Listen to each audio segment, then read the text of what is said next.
Assalamualaikum warahmatullahi wabarakatuh.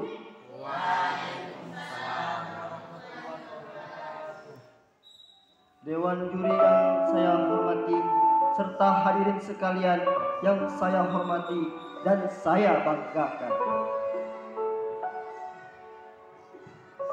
Pada suatu hari Rasulullah SAW berkumpul dengan para sahabat-sahabatnya di suatu tempat perkumpulan atau majelis.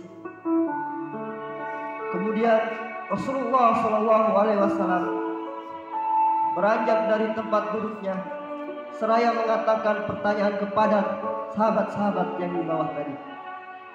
Wahai sahabatku, wanita yang paling bagus, wanita yang paling mulia itu kayak gimana?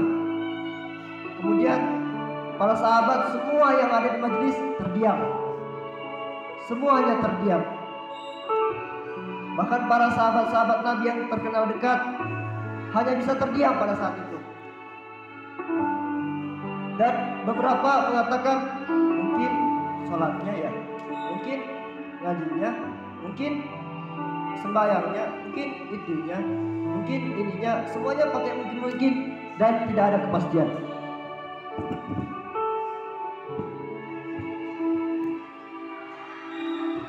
Bahkan yang sangat terkenal dekat sekali, bahkan dia adalah menantunya Nabi Muhammad SAW.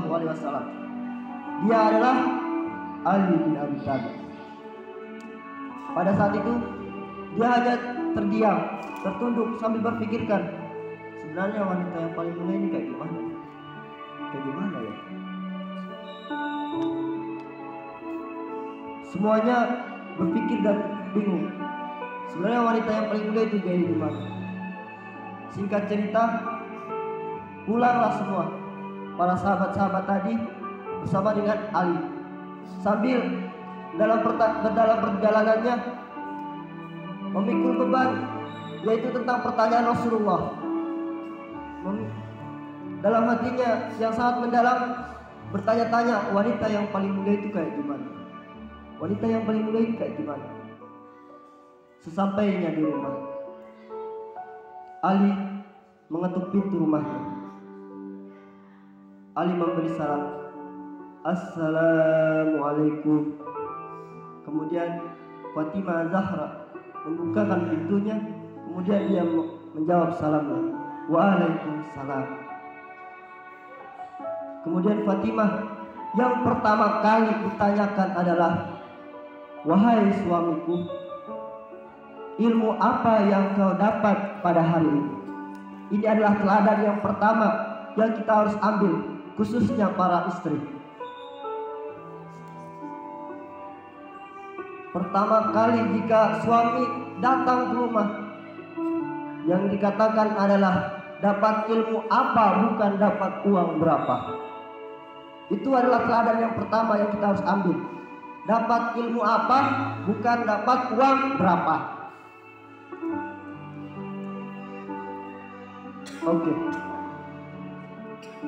Wahai suamiku, ilmu apa yang kau dapat pada hari ini?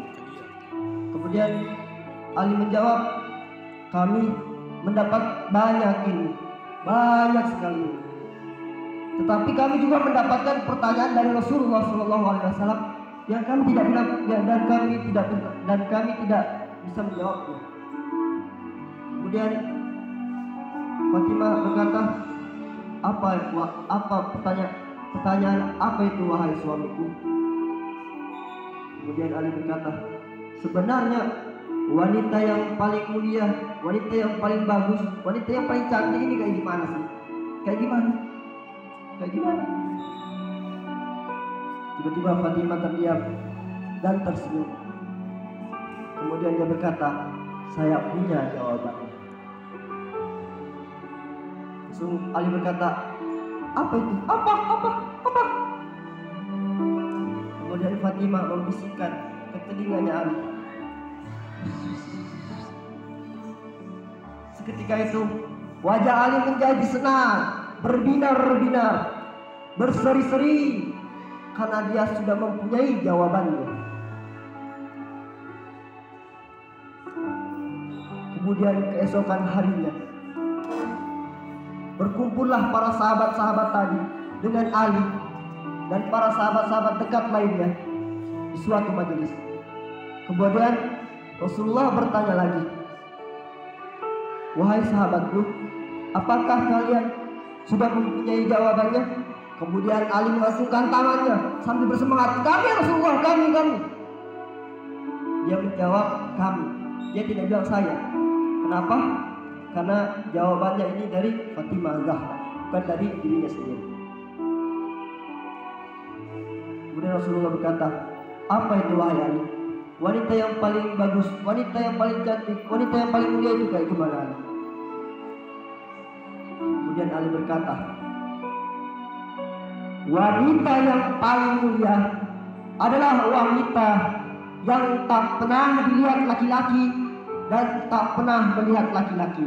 Sekali lagi, wanita yang paling mulia adalah wanita yang tak pernah dilihat laki-laki dan tidak pernah melihat laki-laki.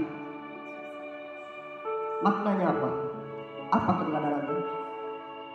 Bukan tidak pernah dilihat laki-laki, bukan wanita itu setan, bukan. Maksudnya adalah jika wanita ini dilihat laki-laki, ada rasa risih dalam dirinya, ada rasa malu dalam dirinya. Jika dilihat laki-laki, malu. Itu maksudnya, malu. Dan tidak pernah melihat laki-laki. Bukan maksudnya tidak pernah melihat laki-laki, dia cuma diam saja di kamar. Bukan hanya dia diam di rumah, diam sudah gitu. Bukan. Keluarlah dengan cara-cara yang baik. Menutup aurat-aurat kalian. Jika lihat laki-laki, bukan hidungnya mancung, gantung, bukan seperti itu. Itu adalah wanita yang paling murahan. Jika dia melihat laki-laki, kemudian laki-laki itu kayak terlalu tampan, nafsu ada dalam dirinya, kemudian dia tundukkan pandangannya, beristighfar, astagfirullah. Itu yang dimaksudkan. Dan ada yang lain kisahnya. Pada waktu itu Fatimah Zahra berada di teras depan rumahnya bersama Isma. Kemudian dari kejauhan datanglah segerombolan orang membawa mayit sedang dipikul. La ilaha illallah, la ilaha illallah. Kemudian tiba-tiba Fatimah Zahra menangis terseduh-seduh, menangis. Kemudian ditanya oleh Isma, "Wahai Fatimah, kenapa kamu menangis? Kenapa kamu menangis?" Fatimah berkata, "Saya menangis. Saya tidak mau seperti dia. Saya tidak mau seperti itu. Saya takut. Saya tidak mau." "Kenapa kamu takut?" Isma berkata, "Kenapa kamu takut? Kenapa kamu takut?" Kemudian Fatimah Zahra berkata, "Saya takut jika saya mati nanti, kemudian badan saya dibungkus oleh kain kafan dan saya digotong oleh ribuan orang, bahkan puluhan orang. Kemudian lengkap-lengkup tubuhku kelihatan. Lengkap-lengkup tubuhku kelihatan. Padahal dia sudah mati. Kalau orang sudah mati, terbebas semuanya. Tapi apa yang dia pikirkan? Dia takut jika dia mati nanti, lengkap-lengkup tubuhnya kelihatan, aurat-auratnya dia kelihatan. Itu yang kita harus teladani dari Fatimah Zahra. Malu. Khususnya para wanita, dan khususnya lagi di pondok pesantren Uswatun Hasanah ini. Marilah kita budayakan malu, karena malu wanita adalah sebagian dari iman. Kalau malu ini sudah dicabut, maka apa yang kita lakukan semua adalah dengan keharaman. Kalau malu sudah dicabut, kalau malu sudah dicabut, maka dia akan melakukan kemaksiatan. Kalau dia tidak malu dengan Allah, dia akan bermain-main dalam sholatnya, mengajinya tidak betul, bermain-main dalam mengajinya, bermain-main dalam ibadahnya, selalu melakukan maksiat, memandang enteng dosa. Padahal gunung-gunung yang tinggi menjulang adalah kumpulan dari beberapa batu-batu kecil. Oleh karena itu, pesan saya yang terakhir adalah, mari kita meneladani Fatimah Al-Zahra. Mungkin itu saja yang bisa saya sampaikan. Jika ada kelebihan, itu datangnya dari Allah Subhanahu wa Ta'ala yang maha benar, yang maha sempurna dari segala makhluknya.